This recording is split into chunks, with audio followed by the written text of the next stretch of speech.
हाँ, question number first का fourth part है ना, विच इज साइन 30। एक एंगल आपको दिया है साइन 30 डिग्री प्लस उसके साथ में कितना है 1045 डिग्री माइनस कितना हो गया cosec 60 degree, cosec 60 degree upon कितना है सेक 30 डिग्री, सेक 30 डिग्री प्लस कॉस 60 डिग्री और प्लस कितना हो जाएगा आपका कॉट 45 डिग्री। वैल्यू याद है आपको इसके क्या क्या वैल्यू है? साइन 30 में कितनी वैल्यू होगी 1/2, ये होगा 1/2। 1045 में 1 हो जाएगा, 1045 में 1। कॉसेक 60 साइन 60 का उल्टा होता है ना, √3/2, 2/√3,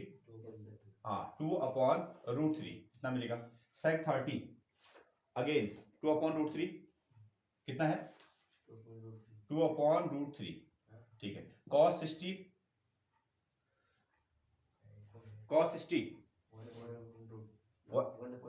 1/2 हो गया और प्लस कॉट 45 1 हो जाएगा, ठीक है। साइन 1045 और 145 में दोनों में सेम वैल्यू होगी ना, ठीक है। इसको सॉल्व कर लेते हैं। एलसीएम हम थोड़ा सा ले लेंगे ना, इसका जो एलसीएम आएगा वो कितना आएगा 2 आएगा और √3 ना, 2√3 इसका एलसीएम आ गया इस तरीके से। इसके अपॉन में कितना है 1 है। अभी देखिए 2 से आपने 2 को डिवाइड कर दिया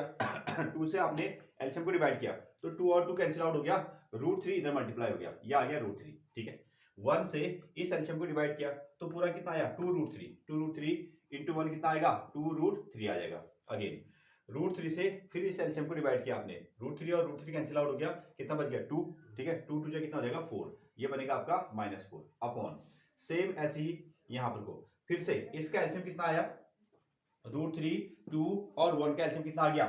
2√3, फिर से एलसीएम आ गया। √3 से एलसीएम को डिवाइड कर दो तो √3 से √3 को कैंसिल आउट करोगे तो कितना बचेगा 2 और 2 कितना हो जाएगा 4 प्लस 2 से फिर से इसको कैंसिल आउट कर दो, 2 और 2 कैंसिल आउट हो गया तो कितना बचा √3 इंटू 1 का कितना हो जाएगा √3 प्लस और 1 से 2√3 को डिवाइड करोगे ना तो पूरा इतना ही आएगा और इसको इसके साथ मल्टीप्लाई कर दोगे तो कितना आएगा 2√3। इस तरीके से ये वैल्यू आएगी, ठीक है। आगे अब इसमें 2√3 और 2√3 को क्या कर दो कैंसिल आउट कर दो, इसको हमने कैंसिल आउट किया तो ये नंबर कहाँ जाएगा इधर पे ना, ये इस तरीके से बनता है। इसको ऐड या सब्ट्रैक्ट कर लेते हैं। ये देखो ये √3 है कितने टाइम्स, हाँ 2 टाइम्स, 2√3 है 2√3 और ये √3 कितने टाइम्स हैं ये 1 टाइम्स है। 2 टाइम्स √3 प्लस 1 टाइम्स √3 कितना हो जाएगा ये 3 टाइम्स √3 और माइनस कितना आ गया आपका 4, साथ में ये है इधर, ये कितना है आपका ये हो गया आपका प्लस का 4, ये आपका प्लस का 4 है। 2√3 2 टाइम्स है, √3 कितना है 1 टाइम्स है तो कितना हो जाएगा 3√3, ये बनेगा आपका 3√3। इस तरीके से अब आपको क्या करना पड़ेगा इसको रेशनलाइज करना पड़ेगा, ठीक है। इसके अपोजिट साइन से ये है आपके पास में 3√3 - 4 इंटू इसके अपोजिट साइन से मल्टीप्लाई कीजिएगा 3√3 + 4 कितना आया, अपॉन में कितना है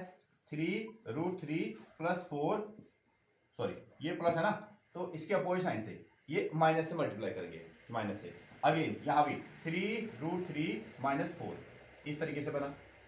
अब ये देखो 3√3 - 4 3√3 - 4 2 टाइम्स है, इसको हम क्या लिख सकते हैं 3√3 - 4 इसका होल स्क्वायर लिख सकते हैं। और ये क्या बन गया आपका a + b a - b a + b a - b में a²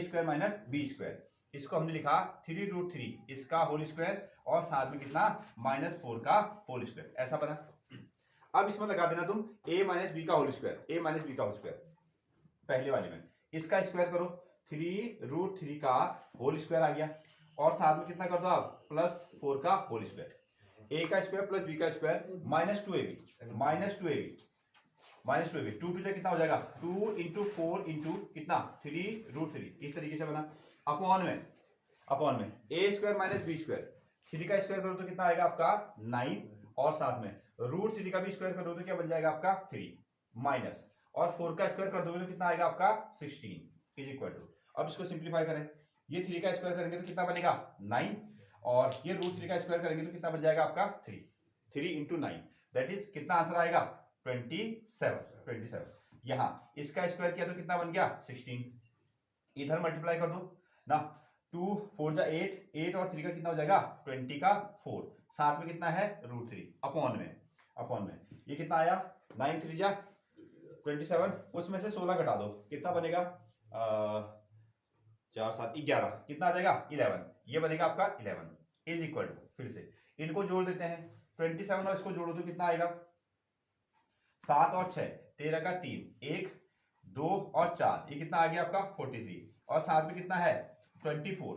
साथ में हो गया 24 √3 और अपॉन में कितना आया 11, ये हमारा फाइनल आंसर है। ठीक है, वैल्यू आपने रख दी, एलसीएम ले लिया, ये दोनों पोर्शन कैंसिल आउट हो गए, यहाँ पहुंच गए, इसके बाद में इनका रेशनलाइज कर दिया, इसको a माइनस बी का होल स्क्वायर बना दिया, इसमें a plus B A minus B का a square minus B square लगा दिया, फिर इसमें a माइनस बी का होल स्क्वायर से इसको एक्सपेंड कर दिया और यहाँ तक की कहानी आई। हाँ नोट करें,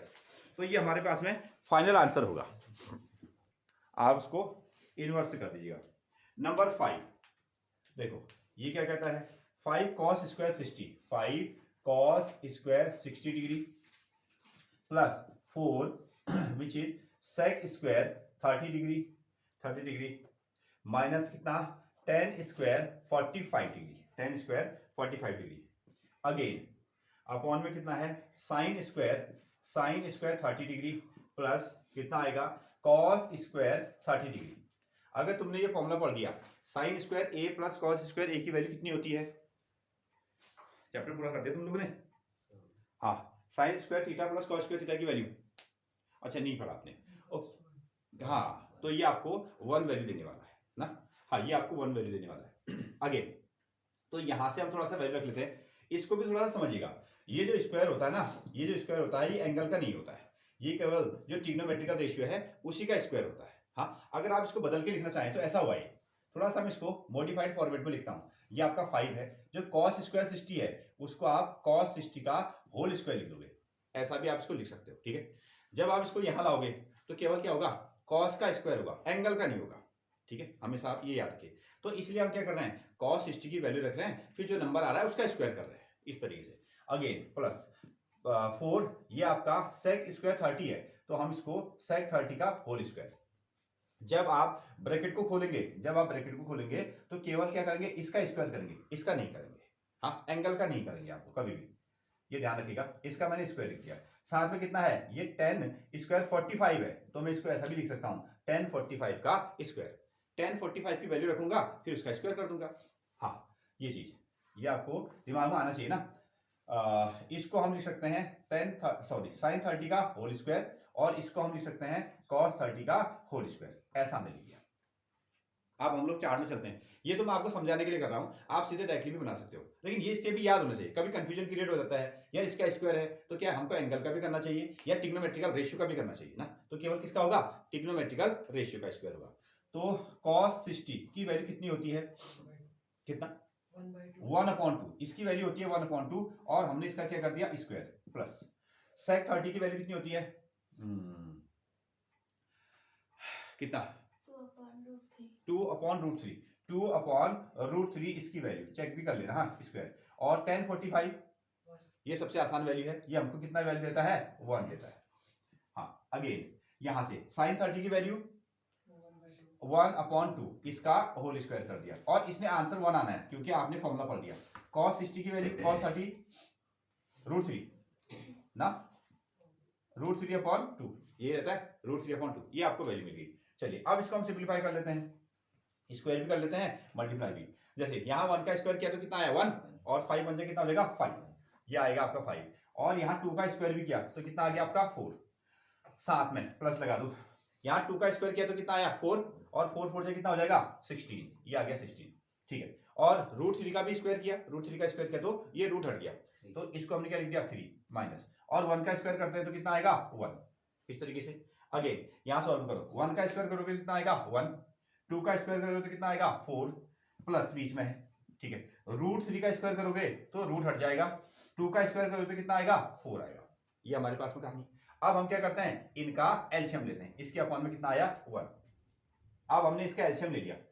तो 4 × 3 और 1 का एलसीएम कितना आ गया, ये आ गया आपका 12 आया। अब 4 से एलसीएम को डिवाइड करो, जब 4 से आपने एलसीएम को डिवाइड किया तो कितना आंसर आएगा 3, और 3 को ऊपर मल्टीप्लाई कर देना, 3 5 से कितना हो जाएगा 15, बीच में क्या है प्लस साइन, फिर 3 से एलसीएम को डिवाइड करो, 3 से 12 को डिवाइड करोगे तो कितना आएगा 4, और 4 को इसके ऊपर मल्टीप्लाई कर दो तो 16 4 से कितना हो जाएगा,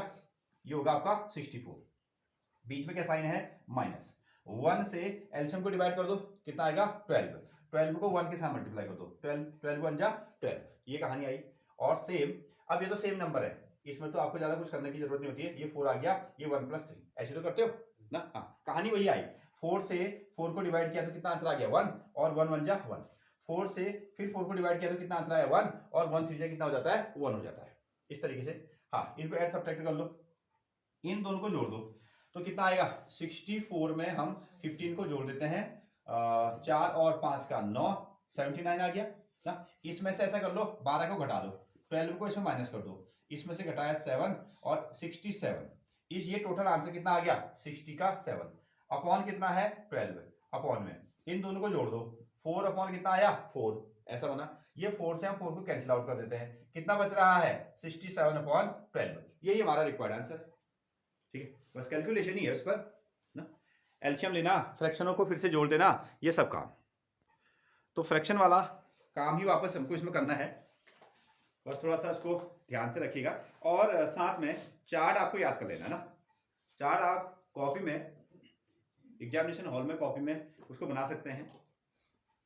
और घर में भी आप उसको प्रैक्टिस कीजिएगा।